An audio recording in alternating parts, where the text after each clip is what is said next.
Yes, yes, yes, yes. So I know a lot of you loved my other video, the top 10 underrated horror movies. So I thought to myself, you know what, yeah, let me do a part two. Let me do a part two, list more, 10 horror movies that I think are underrated. Number 10, Belko Experiment. So with Belko Experiment, you have people that work in 9 to 5 jobs in like a corporate building, and all of a sudden the whole building goes into a lockdown. Literally, the whole like windows are shielded shut, and pretty much everyone hears someone from the tunnel saying that if they don't all kill each other, then they're all gonna be like dead. And when I heard that, I was like, yeah, boy, yes, yes, yes. That's my type of movie, man, literally. And in this movie, we have like a main character that we follow, but he's still like a victim. He still could get killed as well. Anyone could get killed in this movie. You never hear anyone talk about this movie, and it's such like a good concept and exciting, suspenseful type of movie idea, in my opinion. Locked in a 9 to 5 job, like, let's be honest, who wants to work a 9 to 5 job, right? Literally, imagine being trapped in a 9 to 5 corporate building office, having to kill each other as well. Like, yeah, man, that's kind of tough, man. That's kind of tough. But yeah, it's a really thrilling movie that no one really talks about in the horror genre, so I think you should definitely watch it. Go watch it, go watch it. Number 9, the Friday the 13th remake. So the Friday the 13th remake came out in 2009. Me personally, I was never into like Jason. I feel like the whole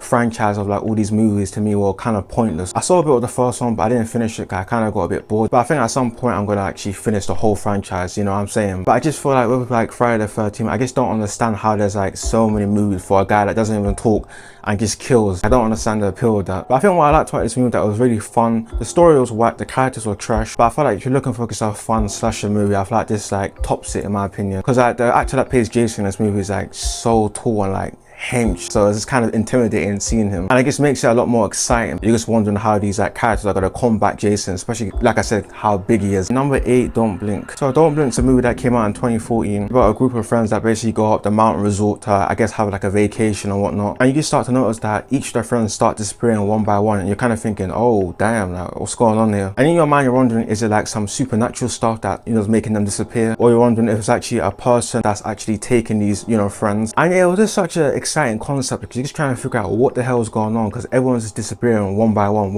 Yeah, it was cool, man. It was cool. And it was one of those movies where I was like on Amazon Prime in it, and I kind of just saw it and I clicked and I was like, whoa, like this is actually like a really good movie. Like I literally never heard of this movie until I saw it on Amazon Prime, so it's definitely like a movie that I feel like hasn't been talked at all about, honestly. So if you like that sort of horror mystique element to where you're just trying to figure out what's going on, then I feel like you would definitely like this movie, because it's definitely really like intriguing to me, and I think you would find it intriguing as well. Go watch it. Number 7, I Am Legend. So I Am Legend is obviously a movie that's starring Will Smith, and it's basically about a virus that takes over the whole like world. So you basically have these type of infected zombie vampire looking creatures, so they can only go out at night time, they can't go out in the daytime. And you have like Will Smith is basically alone with his dog in like New York all by himself, which is really just wild to me. Like imagine being in New York all by yourself. Like that guy's crazy, man. And I feel like this movie gets overlooked because it's like, oh yeah, it's a Will Smith movie, it's not really a horror movie or whatever. So I feel like when people talk about it, they don't talk about it as being like a horror movie, they talk about it as being like, I guess, a Will Smith movie. But no, man, this is definitely a horror movie for sure. Sad scenes, emotional, good film in general. The effects are a bit wonky here and there, but I don't think it takes away from the film itself. But yeah, I just feel like the concept is really exciting. I feel like a lot of people would like it for sure. Number 6, The Mist. So The Mist is the movie that came out in 2007. There's also like a book and also like a TV show as well. I think it started off as like a book and then they adapted it to like a film, then like a TV show. So in this film you have like this dad that basically goes to the mall with his kid, and all of a sudden you have like this mist that starts to appear. Now you have a bunch of like characters that get stuck in this mall, and pretty much if you go into the mist you have like these type of like supernatural beings or this like next up random stuff like it's taking characters one by one. And I understand why people might not like this a lot, because it is kind of like too long. I think like 2 hours and maybe like 30 something minutes maybe. Could be a hit or miss for some people, so fair enough. But in my opinion, I feel like this film has one of the best endings of horror movies in terms of like its sad endings. Yeah, man, go check that out, man. Go check it out. Number 5, Orphan First Kill. So this is a movie that came out in 2022 and is a prequel from the original movie called Orphan. And in the first movie, you hear like how how adopted family got killed in like a fire. We get the inside scoop of what actually happened and how it happened and how they all died in a fire and whatnot. In the first movie,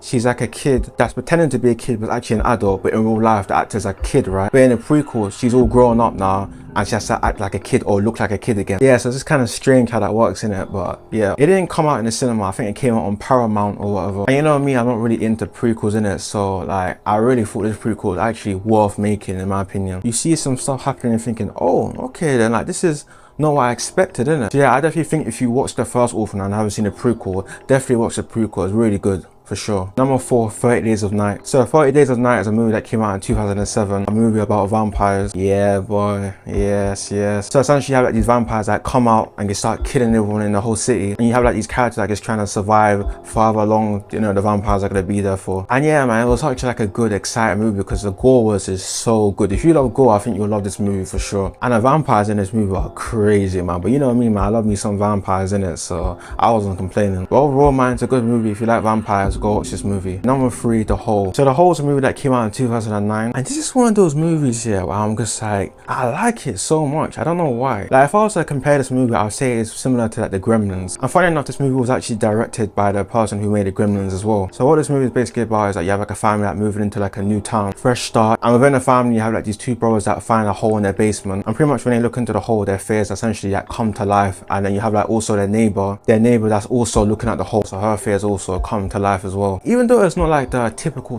horror movie, like, you know, blood, gore, you know, the typical horror movie that we all know and love, it is still considered a horror movie. But if I had to put on like a level, I'd definitely put it on like the Gremlins level. It's not the hardcore, you know, horror movie, but I still feel like it's one of those films where I don't know, man, I feel like you should just definitely watch that. Please watch this movie. I really like it a lot. Like, it's one of those horror movies that I could watch like every year and not get bored. Number 2, Bird Box. So Bird Box is a movie that came out in 2018, and it's starring Sandra Bullock. And obviously Sandra Bullock's like a well-known actor in the, you know, Hollywood industry. And essentially this movie is like an apocalyptic movie. They can't have their eyes open because something in the air or whatnot is making them go crazy, and they're making them, I guess, like kill each other. So pretty much everyone has to live their day-to-day lives blindfolded. So yeah, that was really like exciting to watch. But yeah, this film got like mixed reviews. A lot of people loved it, a lot of people hated it. I feel like it was such a compelling idea, and I don't know, I just thought it was a good movie in general. But then again though, they can open their eyes again once they're in like a sheltered place where I guess all the windows are covered and stuff. So yeah, I think if you haven't seen it, go watch it. You'll like it. Number 1, The Visit. So The Visit is a movie that came out in 2015. But essentially in this movie you have the mom that basically has kids that, you know, are being dropped off with their grandparents. And this is also a found footage movie as well. One of my favorite found footage movies as well when it comes to horror for sure. Each day you start to see like the grandparents acting a little bit weirder than usual. Strange things are starting to happen at night time. And obviously the kids are kind of just getting a bit like worried, thinking like, you know, what's going on? It's just kind of strange. Why are they acting this way? But man, this movie was like so good, man. Like, it was so